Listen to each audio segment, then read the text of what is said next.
నంద్యాల జిల్లా మహానంది మండలం గోపవరం గ్రామస్తులు ఆందోళన వ్యక్తం చేశారు. తమ గ్రామంలోని చెరువులను కదిలిస్తే నీరు లేక పంటలు ఎండిపోవడంతో పాటు పశువులు తీవ్రంగా నష్టపోతాయని ఆవేదన వ్యక్తం చేశారు.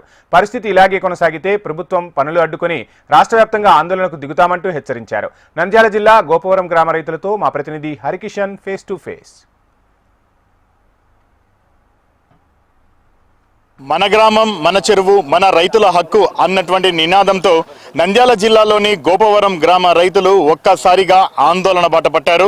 ప్రధానంగా గుంటూరు నుంచి గుంతకల్ వరకు జరుగుతున్నటువంటి డబ్లింగ్ పనులు జరగనివ్వకుండా అడ్డుకుంటామని హెచ్చరిస్తున్నారు. ఇందుకు కారణం మరి వారి మాటలను తెలుసుకున్న ప్రయత్నం ఒకసారి చేద్దాం. ప్రస్తుతం సంబంధించినటువంటి గ్రామ రైతులందరూ కూడా మనతో ఉన్నారు. చెప్పండి, ఎందుకు ఉన్నటువంటి ఒక్కసారిగా మీరు ఆందోళన బాట పట్టారు?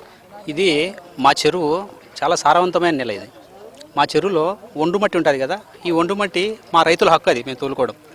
మా గ్రామంలో 3500 ఎకరాల పొలం ఉంది. మేము తోలుకోవడానికి సిద్ధంగా ఉన్నాం ఒండు మట్టిని.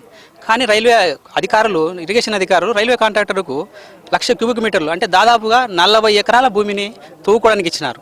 ఈ తవ్వుకోవడానికి ఇవ్వడం వలన మాకు వచ్చిన సమస్య ఏంటంటే, ఇప్పుడు చెరువులో ఈ తూముకాడికి కిందకు పోయిందనుకో వాటరు మాకు తూముతో ఎక్కవు.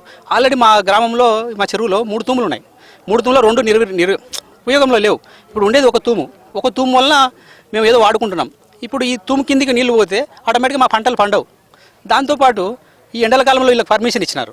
ఈ ఎండల కాలంలో పర్మిషన్ ఇవ్వడం వల్ల ఈ నీళ్ళు కూడా చూడండి ఎంత నిండుగా ఉన్నాయో. ఈ నీళ్ళను రైల్వే కాంట్రాక్టర్ ఏం చేస్తున్నాడంటే బయటికి పంపించే ప్రయత్నం చేస్తూ ఉన్నాడు. బయటికి పంపించడం వల్ల మేము ఎంత నష్టం అంటే, ఇప్పుడు ఈ చెరువును ఆనుకొనే ఉండే మాకు ఈ గవర్నమెంట్కి సంబంధించిన బోర్లు అయితేనేమి, రైతులకు సంబంధించిన బోర్లు అయితేనేమి, అరటి తోట రైతులవి. ఈరోజు ఎండలకాలం అవి ఎండిపోతే మేము నష్టపోతాం. దాంతో మా ఊర్లో 1000 పశువులు ఉన్నాయి. మా గ్రామానికి నీటి ఎద్దడి వచ్చే అవకాశం ఉంది. అందువల్ల మేము దీన్ని ఖండిస్తూ ఉన్నాం. అభివృద్ధి అనేది అందరూ కూడా ఆకాంక్షిస్తారు. డబ్లింగ్ పనులే కదా, ఎవరు వ్యక్తిగతంగా వాడుకోవడం లేదు కదా, మరి ఎలా చూడవచ్చు దీన్ని? ఇప్పుడు డబ్లింగ్ పనులే కాదనట్లే, అది అందరికి ఉపయోగపడేదే. కాకపోతే ఇంత సారవంతమైన మట్టి దానికి అవసరం లేదు.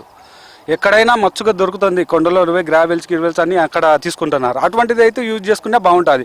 ఈ చెరువులో ఉండే మట్టి సారవంతమైన మట్టి పొలాలకు తోలడం వల్ల సారవంతమైన పంటలు పండుతాయి, వాళ్ళకు లాభాలు వస్తాయి. అటువంటి మట్టి తీసుకుపోయి వీళ్ళు రైల్వే కాంట్రాక్ట్లకు ఇస్తే ఏ విధంగా ఉంటుంది?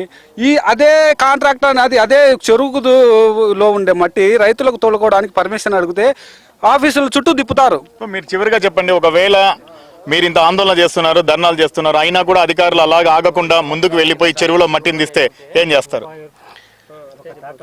రైతుకు ఉపయోగపడే విధంగా ఎవరైనా చేస్తారు. రైతు, ఇప్పుడు మేము రైతులము వచ్చి ఆందోళన చేస్తున్నామంటే మన్ను అది చేలకు పోషక విలువలు ఎంతో ఇస్తాదని ఇంత పెద్దగా వస్తున్నాం. అది గ్రావెల్స్ లెక్కనో శుద్ధనో వేరే విధంగా ఉంటే మాకు అవసరం లేదు.